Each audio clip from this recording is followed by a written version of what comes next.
minute lang kasi nandito ako ngayon sa Istanbul Airport kasi mahaba yung layover ko before going to Dubai.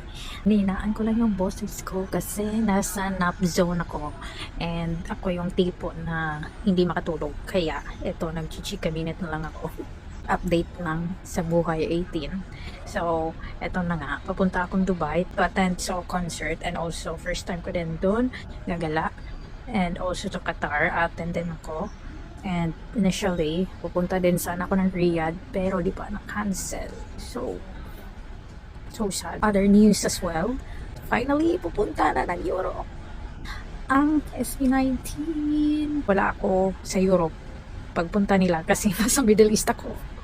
Pero hopefully in the future, mag-concert na sila doon sa Europe and sana may advance notice para maka-attend kami.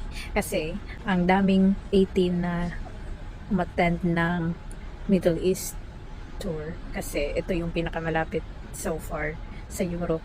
Kaya parang ang dami namin doon sa Middle East. Tapos yung SB19 pumunta ng Europe. Anyways, yun lang muna. Gusto ko sanang mag-everyday update din sa trip ko na to. But I don't think kaya ko kasi mabibisi na naman as usual. But as per usual, maglalapag nga naman ako dito ng mga uncams. Share blessings. So, yun lang. Bye!